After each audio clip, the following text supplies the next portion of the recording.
ಯಾವುದೇ ಪೊಲೀಸ್ ಕಾನೂನುಗಳಲ್ಲಿ ಇಲ್ಲದ ನಿಯಮಗಳ ಮೂಲಕ ರಾಜ್ಯ ಸರ್ಕಾರ ಸಂಘ ಪರಿವಾರದ ಮುಖಂಡ ಮತ್ತು ಕಾರ್ಯಕರ್ತರ ಮನೆಗಳಿಗೆ ಪೊಲೀಸರನ್ನು ನಡುರಾತ್ರಿ ಕಳುಹಿಸಿ ಬೆದರಿಸುವ ಕೆಲಸವನ್ನ ಮಾಡುತ್ತಿದೆ. ಈ ಬಗ್ಗೆ ರಾಷ್ಟ್ರೀಯ ಮಾನವ ಹಕ್ಕು ಆಯೋಗಕ್ಕೆ ದೂರು ನೀಡಿದ್ದೇವೆ ಎಂದು ಸಂಸದ ಮತ್ತು ರಾಜ್ಯ ಬಿಜೆಪಿ ಕಾರ್ಯದರ್ಶಿ ಕ್ಯಾಪ್ಟನ್ ಬ್ರಿಜೇಶ್ ಚೌಟ ಹೇಳಿದರು. ಅವರು ಸುಳ್ಯದ ಪ್ರೆಸ್ ಕ್ಲಬ್ನಲ್ಲಿ ಸುದ್ದಿಗೋಷ್ಠಿ ನಡೆಸಿ ಮಾತನಾಡಿದರು. ರಾಜ್ಯ ಸರ್ಕಾರ ಜನರ ಭಾವನೆ ಕೆರಳಿಸುವ ಕೆಲಸ ಮಾಡುತ್ತಿದೆ. ಹಿಂದೂ ಸಂಘಟನೆಗಳ ಪ್ರಮುಖರ ಕಾರ್ಯಕರ್ತರ ಮನೆಗೆ ಪೊಲೀಸರನ್ನ ಕಳುಹಿಸಿ ಬೆದರಿಸುವ ಕೆಲಸ ಮಾಡುತ್ತಿದೆ. ಕಾನೂನು ಸುವ್ಯವಸ್ಥೆ ಮಾಡಲು ಸಾಧ್ಯ ಆಗದೇ ಇರುವ ರಾಜ್ಯ ಸರ್ಕಾರ ಕೀಳುಮಟ್ಟದ ಕೆಲಸ ಎಂದು ಸಂಸದ ಕ್ಯಾಪ್ಟನ್ ಬ್ರಿಜೇಶ್ ಚೌಟ ಅವರು ಆರೋಪಿಸಿದರು.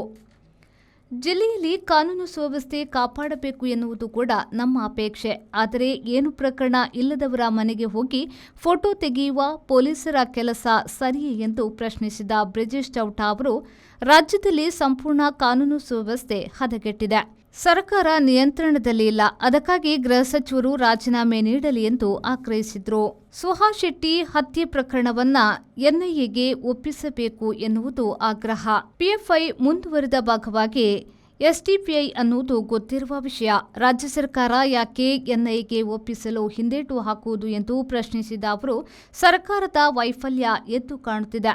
ನಮ್ಮ ಪರಿವಾರದ ಕಾರ್ಯಕರ್ತರ ಮೇಲೆ ವಿನಃ ಕೇಸ್ ಮಾಡಿದ್ರೆ ರಾಜ್ಯ ಸರ್ಕಾರ ಗಂಭೀರ ಪರಿಣಾಮ ಎದುರಿಸಬೇಕಾಗ್ತದೆ ಎಂದು ಎಚ್ಚರಿಕೆ ನೀಡಿದರು. ನನ್ನ ಅನುಭವಕ್ಕೆ ಬಂದಿಲ್ಲ. ಹಿರಿಯರ ಹತ್ರ ಮಾತನಾಡಿದ್ರೆ ಪ್ರಾಯಶಃ ಸ್ವಾತಂತ್ರ್ಯೋತ್ತರ ಇತಿಹಾಸದಲ್ಲಿ ಎಮರ್ಜೆನ್ಸಿ ಬಿಟ್ರೆ ಪೊಲೀಸ್ ಇಲಾಖೆ ಈ ರೀತಿ ನಡೆಸ್ತಾ ಇರುವಂತದ್ದು ಇದೇ ಮೊದಲನೇ ಬಾರಿಗೆ.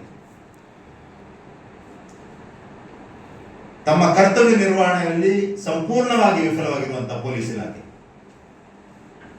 ಜಿಲ್ಲೆಯಲ್ಲಿ ಎಲ್ಲ ಕಡೆಗಳಲ್ಲಿ ಕಾನೂನು ಬಾಹಿರ ಚಟುವಟಿಕೆಗಳು ಕುಲಂಕುಲವಾಗಿ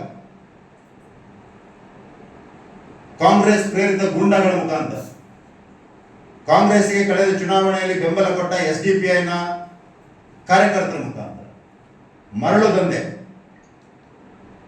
ಡ್ರಗ್ಸ್ ದಂಧೆ, ಬೆಟ್ಟಿಂಗ್, ಇಸ್ಪೀಟ್ ದಂಧೆ ಅವ್ಯಾಹತವಾಗಿ ಈ ಜಿಲ್ಲೆಯಲ್ಲಿ ನಡೀತಾ ಇದೆ.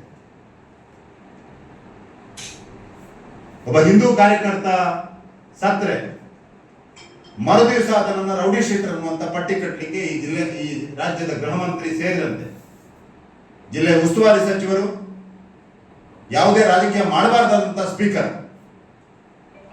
ಆ ತನಿಖೆಗೆ ಮೂಗು ತೂರಿಸುವಂತ ಕೆಲಸವನ್ನ ಈ ಜಿಲ್ಲೆಯಲ್ಲಿ ಮಾಡ್ತಾ ಇದ್ದಾರೆ. ನಾನು ಅತ್ಯಂತ ಸ್ಪಷ್ಟ ಶಬ್ದಗಳಲ್ಲಿ ಭಾರತೀಯ ಜನತಾ ಪಾರ್ಟಿಯ ರಾಜ್ಯದ ಕಾರ್ಯದರ್ಶಿಯಾಗಿ ಮತ್ತು ಈ ಜಿಲ್ಲೆಯ ಸಂಸದನಾಗಿ ತಮ್ಮ ಕಾನೂನು ಸುವ್ಯವಸ್ಥೆಯ ಕರ್ತವ್ಯ ನಿರ್ವಹಣೆಯಲ್ಲಿ ವಿಫಲವಾಗಿರುವಂತಹ ಈ ರಾಜ್ಯ ಸರ್ಕಾರ ಅದನ್ನ ಮರೆಮಾಚಲಿಕ್ಕೆ ಹಿಂದೂ ಸಂಘಟನೆಯನ್ನ ಕೆಣಕಲಿಕ್ಕೆ ಬಂದ್ರೆ, ನಮ್ಮ ಕಾರ್ಯಕರ್ತರನ್ನ ಕೆಣಕಲಿಕ್ಕೆ ಬಂದ್ರೆ ಭಾರತೀಯ ಜನತಾ ಪಾರ್ಟಿ ಸುಮ್ಮನೆ ಕೂತ್ಕೊಳ್ಳೋದಿಲ್ಲ ಮತ್ತು ಇದರ ವಿರುದ್ಧ ಜನಜಾಗೃತಿಯನ್ನ ಮಾಡಿ ಒಂದು ದೊಡ್ಡ ಮಟ್ಟದ ಹೋರಾಟವನ್ನು ಕೂಡ ಮಾಡಲಿಕ್ಕೆ ನಾವೆಲ್ಲರೂ ಸಂಕಲ್ಪಬದ್ಧರಾಗಿದ್ದೇವೆ ಅನ್ನುವಂಥದ್ದನ್ನು ಕೂಡ ಈ ಸಂದರ್ಭದಲ್ಲಿ ಹೇಳಲಿಕ್ಕೆ ಬಯಸ್ತಾ ಇದ್ದೇವೆ. ಸುದ್ದಿಗೋಷ್ಠಿಯಲ್ಲಿ ಮುಖಂಡರಾದ ಹರೀಶ್ ಕಂಜಿಪಿಲಿ, ವಿನಯ್ ಕುಮಾರ್ ಕಂದಡ್ಕ, ಶಶಿಕಲಾ ನೀರಬಿದ್ರೆ, ಸಂದೀಪ್, ಎಂಟಿ ಕುಸುಮ ಉಪಸ್ಥಿತರಿದ್ದರು. Pushparaj Shetty, V4 news, Sullia. Vasudeva Stores, store for your inner needs. Visit us to find trendy innerwear from major brands.